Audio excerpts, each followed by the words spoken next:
Hey, welcome back. So this was going to be an experiment using the CNC, some copper inlay, some or fill for inlay, um, and trying to make sure my math was correct and getting the depth of a cut correct when doing an inlay. So that experiment turned into, well, I got a few 2x4s left over. What can we do with those? So stick around. Let's see what we can do with some pine and some inlay and some copper and a long time. Check it out.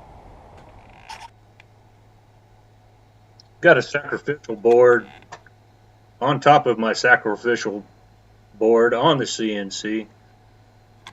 Since I already cut out these segments, I wanted to hot glue them, and that's the best way I found. I cut the segments out prior, kind of helped line everything up.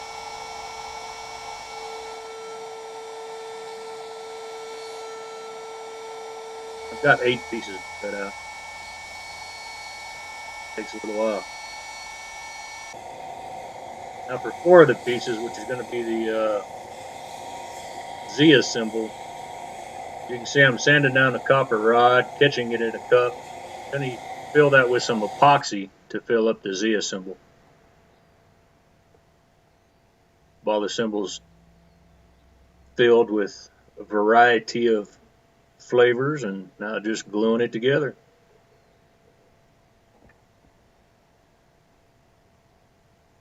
Got some mahogany in there as spacers. My math says I had to dig those down about 1/8 of an inch. I went ahead and did about 1/4 of an inch in depth on all the inlays, and hopefully they'll turn out correctly once I get it all turned down, but I don't have much room to spare.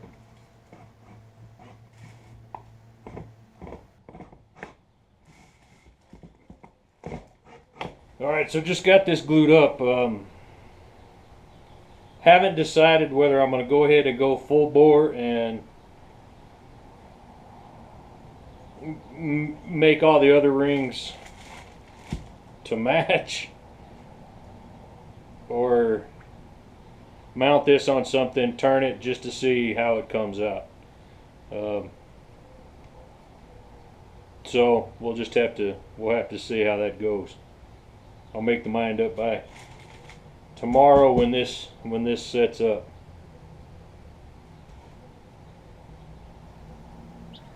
So as you can see, I decided to go ahead and make a vase out of it.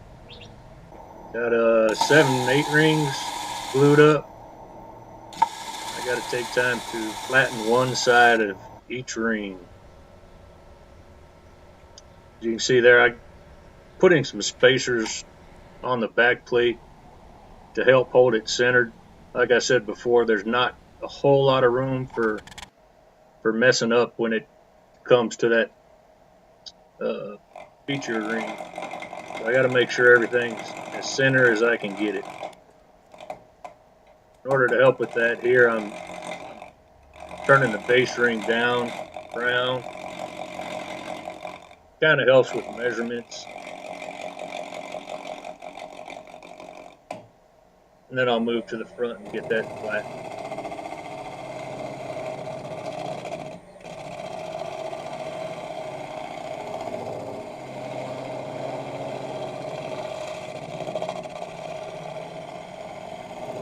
Just using a shear scrape.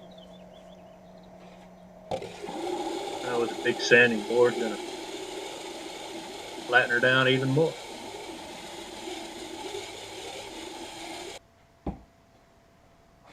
Now this will be the process I use for all the rings.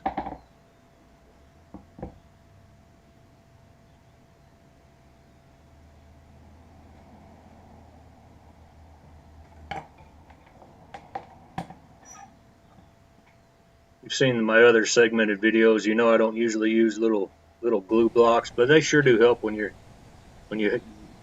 trying to get it, as close to center as possible. This process takes a little bit of time, but it's hopefully well worth it in the end.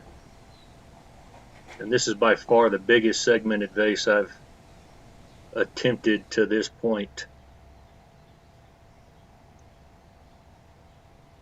And just no room for error on that feature ring.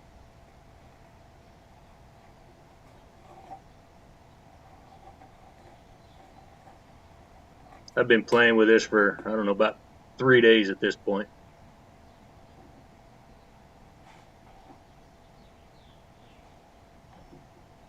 Three, 4 hours a day, but still. So now just attaching the glue box on the perimeter. You'll see in a minute when I pull the bottom ring off.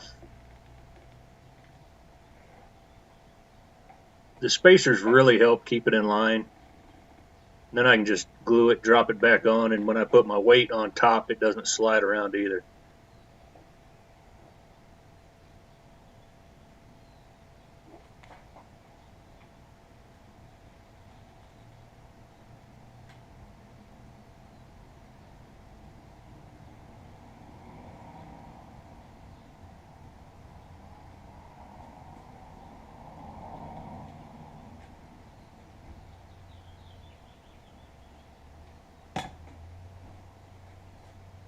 Going to give the old hot snot a little bit of time to set up, and then glue her.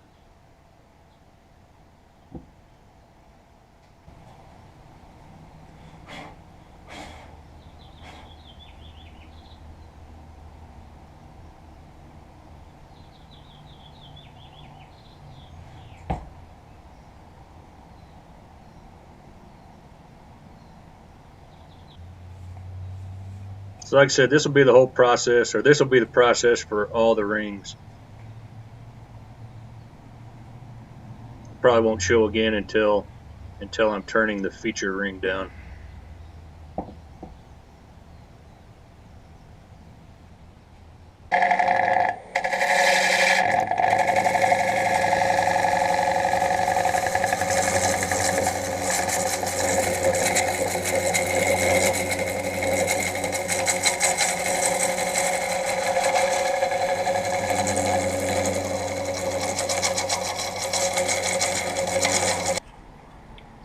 All right, so the moment of truth is upon us.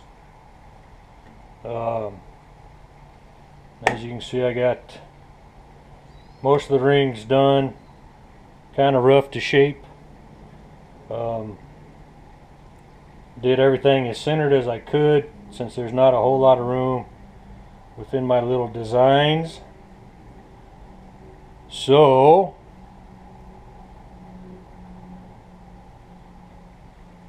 now we get to see if it's going to turn out or not. Oish. A little nervous. Sharpen up some tools and get ready to play.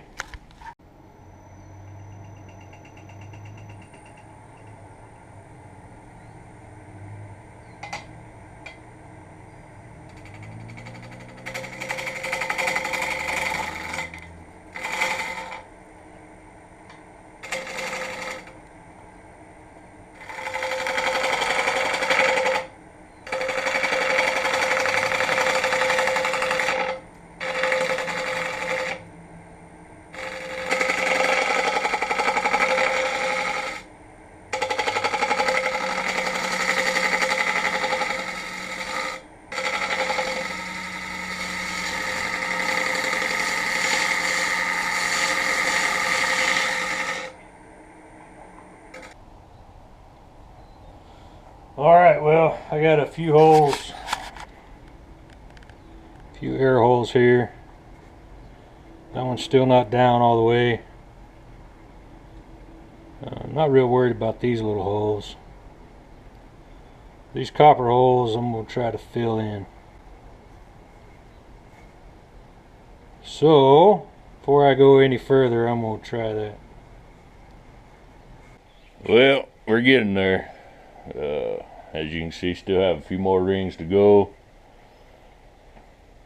I'm gonna have to end up building a steady rest. Now, I don't know which is gonna come first, the video for the steady rest or the vase, but whew, it's been quite a challenge. So stick around and we'll turn some more.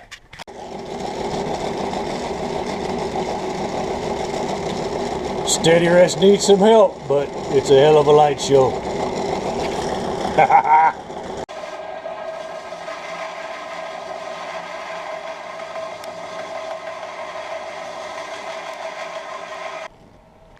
Alright, so we've got a couple coats of sanding sealer on there.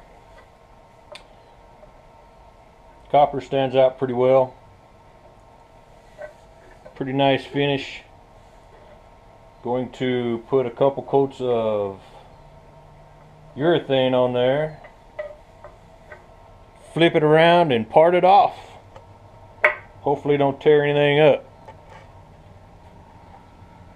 So, let's get started. I had a couple questions last week or a week before about why I use a rag to put on poly if I find I get a better finish. And I do. I don't thin it out. I mean, it's straight out of the can. And when doing stuff like this, I find I get a much smoother finish just using a rag. Alright, so as you can see, I got steady rest set up. Got it mounted on the face, a little face plate there. I'm going to turn this on and you'll see what the issue. So, got a little issue with the steady rest, but we'll be building a bigger and better one this week, and hopefully a video will be on that next week. So, we're going to part this off and, well, finish the bottom and hope everything comes out. It's another one of those nerve-wracking moments.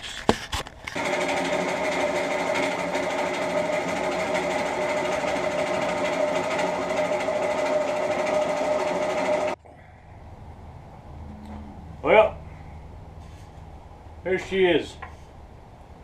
She's pretty good size. Took several days. But came out pretty well, I think. Secret to doing this with pine is make sure you cut a few extra segments per ring you're doing.